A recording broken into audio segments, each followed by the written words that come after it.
Remember that time Disney asked for a do-over? Today we are talking about Disney parks that never were. The parks that never were. First one we're going to be talking about today is Walt Disney's Riverfront Square. But here's the twist. It was going to be an inside theme park. That was planned by Walt Disney for St. Louis. Is it St. Louis or St. Louis? I guess I need to look that up. I meant to do that beforehand. Oh no. That is how I get in trouble. Why is this video so long? All I need to know is how to say... All the Missourians are gonna come out and yell at me for not saying St. Louis right. I could have sworn it was Louis. Well, my internet's not working. This is really bad. This is a crisis. Oh my gosh, I can't live like this. Just pretend that I know how to say it. St. Louis. Oh my gosh, I could have gotten in so much trouble there. Right after Disneyland was open, the press immediately wanted to know when Walt was going to build another park. They're like, okay, you've done Disneyland, what's next? And he said, no way, Jose, there's only one Disneyland. But he was already scheming for the next one. In St. Louis, like the government actually contacted Walt Disney, and that's kind of what started these conversations. Initially, they were kind of going through like a building era. We all know that Walt Disney loved his hometown of Marceline, Missouri. That's actually what Main Street USA is themed after, Marceline, Missouri. So he spoke highly of Marceline, Missouri. So St. Louis actually contacted Disney and said, hey, we could use your help. And it was supposed to be indoor Disneyland. It was gonna be a 5-story building, huge, that was Disneyland on the inside. And you walked in and you walked through the Disneyland attractions. It was gonna have a Main Street USA. It was gonna have a Pirates attraction. Had like a Lewis and Clark expedition boat ride situation. Honestly, I'm curious. Does a Lewis and Clark ride sound fun to me? If it was exciting like Cali River Rapids, then yes, I would be excited for it. Does it sound fun to you? If it's just a slow ride about Lewis and Clark, I think I did my time with US history in middle school and I'm good for now. I don't know. If anybody could make it fun, it would be Disney Imagineers. I'm not totally sold on the idea yet. I would need a presentation. The way I feel about an inside park is like, it doesn't make sense to me. Like that does not compute in my head. It would feel like I was going to like Magic Quest. Like Dave and Buster's, but with Disney. Or like the mall. Like it doesn't really make sense to me that it would have been inside, but I don't know. Some of the hardest things about Walt Disney World is the weather. It's too hot and it's probably raining and it's the lightning capital of the United States. I actually love the idea of an indoor theme park. And here's my example. It's a very small example, but you think of the Mexico Pavilion in Epcot. Can't do a fireworks show on the inside, can you?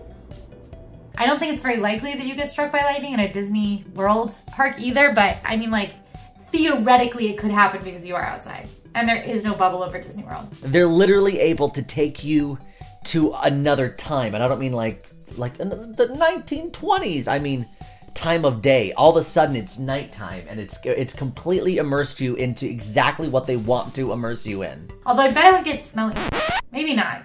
I guess malls don't get smelly, but I just feel like indoor spaces get smellier than outdoor spaces. Now, it is notable to say that Walt Disney Riverfront Square is one of the most well-known unbuilt projects because it would have brought a Disney park to Middle America, which is what a lot of people wanted and a lot of people still want it to this day. I think a Disney park in the middle of America sounds really fun and exciting. I think it makes Disney more accessible to people. I think it's a great idea. I know that, you know, the weather isn't as consistently pleasant as it is in Florida and California, but there are Disney parks all around the world in places where it does get cold, it does snow. Universal is opening a theme park in Frisco, Texas.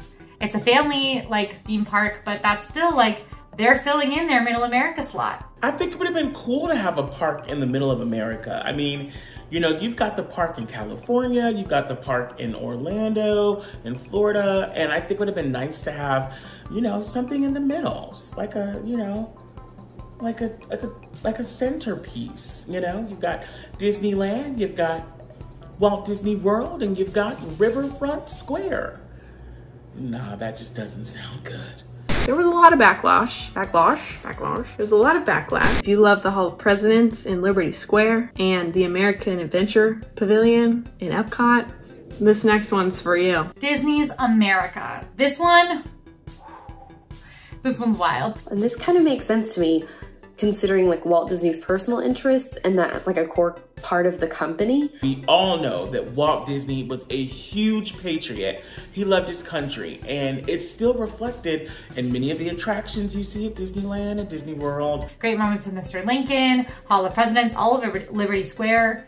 Disney's America was going to be located in Virginia, like 35 miles away from, I think, was Washington, D.C. And the whole idea for it is that all the different lands in the park would be themed to different periods of United States history. I feel like Sam the Eagle would love this park. Probably would have ended up being the mascot of this park. Like instead of Mickey Mouse on all the parade floats, it'd be Sam the Eagle.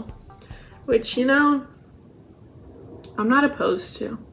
So the first land that you were going to walk into, so you're going to walk under railroad tracks because it's a Disney park, and you were going to get to something called Crossroads USA. This was going to be a pre-Civil War era town that was thriving, that had stores and dining and exhibits, and that was going to be like the Main Street USA, if you will. Moving further in, you would get to President's Square, 1750 to 1800. So like the story of the birth of democracy, Rev War, like think Hamilton. It kept going. There was going to be Native America, and that was going to be from 1600 to about 1810. And that was going to tell the story and explore the lives of the first Americans, like true Native Americans, and how their cultures worked and how truly they're the ones who set up the America we know today. And then also there was going to be a Lewis and Clark attraction there. There goes Disney again, just trying to bring in Lewis and Clark again. The Lewis and Clark raft ride. Let's bring that one back. That's such a good idea. I don't know who is up at Disney trying to push this forward, but apparently somebody really, really wanted this Lewis and Clark attraction. I had no idea Disney loved Lewis and Clark so much. Stop trying to make the Lewis and Clark raft attraction happen, Disney. It's not going to happen. Should I be investing my time in Lewis and Clark as well? Huh? Is there like an unspoken Lewis and Clark thing everybody knows about but no one has told me about, and now I'm not on the Lewis and Clark train? Or should I say canoe? When Disney announced that they were going to go forward with this new park, they received major backlash. I mean, major backlash. This is very Southern. I'm from North Carolina. This is very Southern, what I'm about to say. A lot of landowners did not want Disney in their backyards. They did not want a massive theme park coming in, uprooting everything, taking their classic Southern land and turning it into a theme park. No. Historians were also concerned about factual accuracy and everything becoming Disney-fied because, you know, Disney is family friendly. Disney sometimes kind of changes things to make them more appropriate or make them more magical. So it was a big deal, huge discussion, and ultimately was canceled. Honestly, I'm really glad that they decided to not build Disney's America, and I live in America, nothing against America. I know that you can't ride Hall of Presidents in Disney World. You can't go see Hall of Presidents in Disney World most of the time without somebody calling something out during the show or making comments to the cast members. And I think that that probably would have been the case for the whole theme park had it still been around today in the 2020s, just because the country itself is so sort of all the time, that I think Disney's America would have gotten caught right up in that, and I doubt Disney would be having an easy time managing it at this point. So they felt like they skipped out on this cool Westcott Center and went for a cheap cash grab that was DCA. Oh, Westcott. Oh. Listen, I'm gonna tell you a secret, and you can't tell anybody, okay? Just come here, come closer, yeah? Too close. All right, that's fine. Westcott is Epcot, but west. So Westcott was going to be the West Coast version of Epcot, you guys. And it wouldn't have been just a world showcase and then like the lands up in the front. It would have been so much more. Instead of it being like a World's Fair of modern / futuristic exhibits like Epcot was designed to be, Westcott wanted to bring the future to us now. So,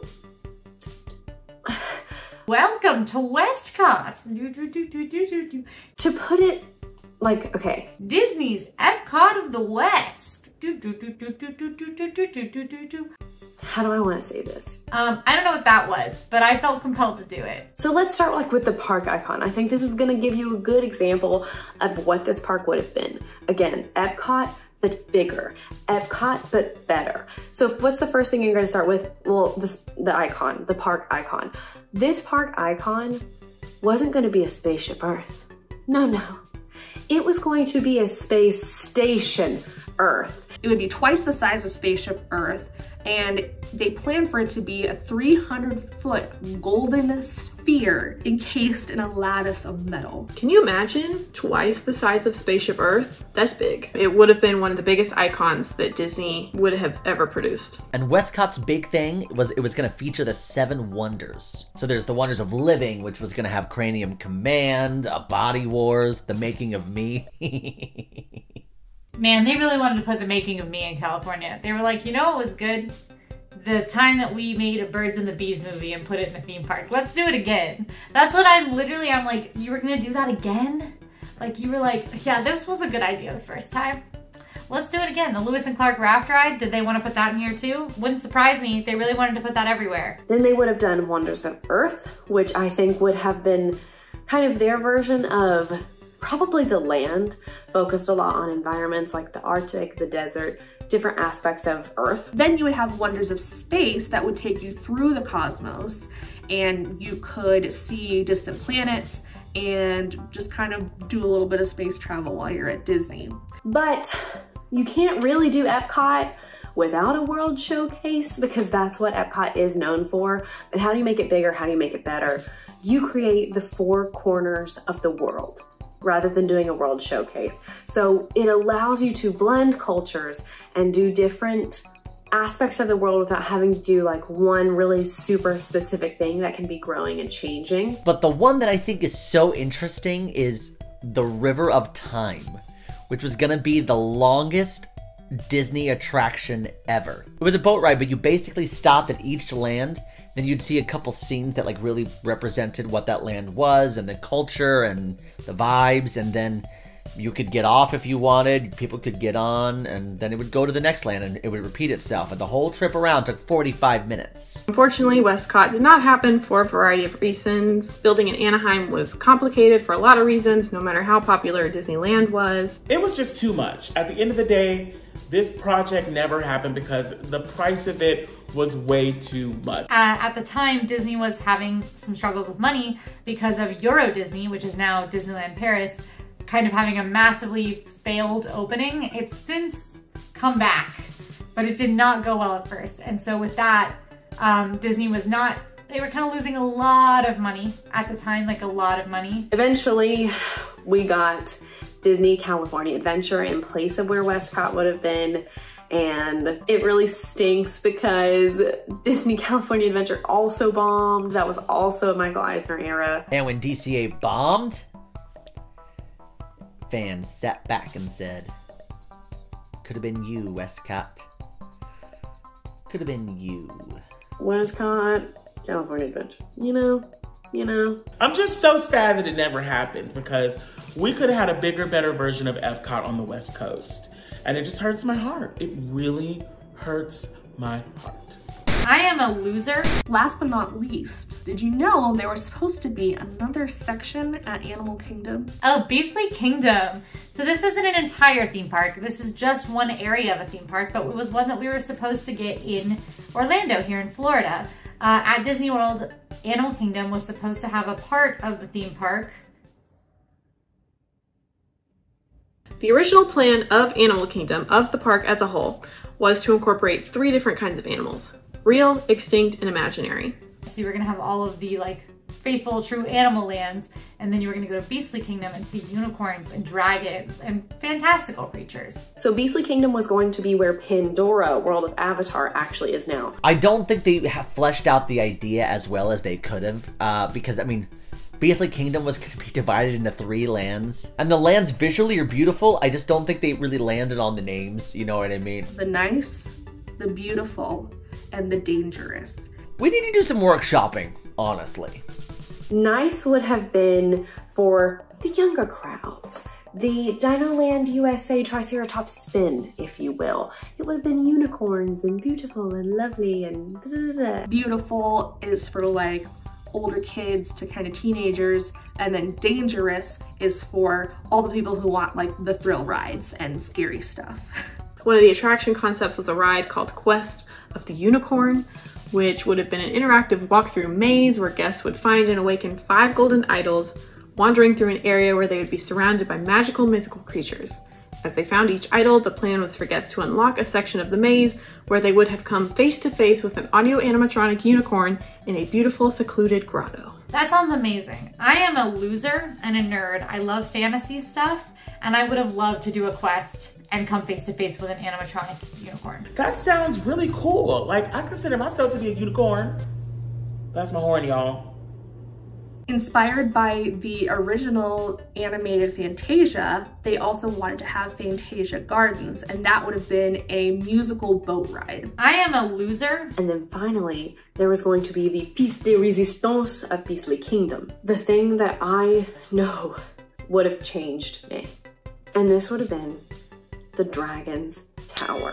I am a loser. It was going to be a roller coaster that would take you through a land that had been taken over by a massive dragon who guarded a vast collection of treasures. I am a loser. At the time, the dragon was planned to be the largest audio animatronic creature that Imagineers would have built up until that point, as you would have come face to face with it at the climax of the attraction. We could have had a roller coaster with an animatronic dragon. It's very sad. I am a loser. This is something I would want to see still, and you can actually see remnants of this because they did not scrape this until after the park had opened. They were just gonna do it later. So if you go and look on the sign, you can still see the dragon in the Disney Animal Kingdom like sign logo. I am a loser. Why did the project get scrapped?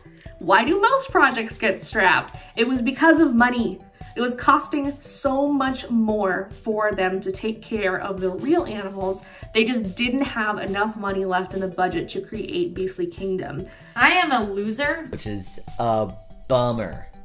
I love Pandora, but would have loved to see some like Beastly Kingdom area, some dragons. A dragon roller coaster, are you kidding me? I want Westcott, but is Westcott realistic for anyone but my heart? No. Is Beastly Kingdom realistic for a lot of people and they could do it and do amazing things that I don't think would age poorly? Yes. I would really love to see some sort of mythical creature, Beastly Kingdom that's not directly related to an intellectual property. I definitely think that Beastly Kingdom would come out on top, and Westcott could get some good pull. I would love that. I want to see a dragon. Beastly Kingdom. Beastly Kingdom wins. I think that's the most creative idea. I think it's the most exciting idea. Disney, please at least do Beastly Kingdom. You've already given up on Westcott. At least do Beastly Kingdom. Thanks for getting me out of my house today so I could learn more about the place that I live in. I guess some people want to do that. Maybe it's just not for me. I feel like I've talked myself into a hole. A comedy hole. This is me digging into a comedy hole. Sometimes you wind up in these holes and there's no way out. And hopefully with the next section of Parks That Never Were, I'll be able to find a ladder. Now go watch our episode on Disney World versus Universal. See you there. I am a loser.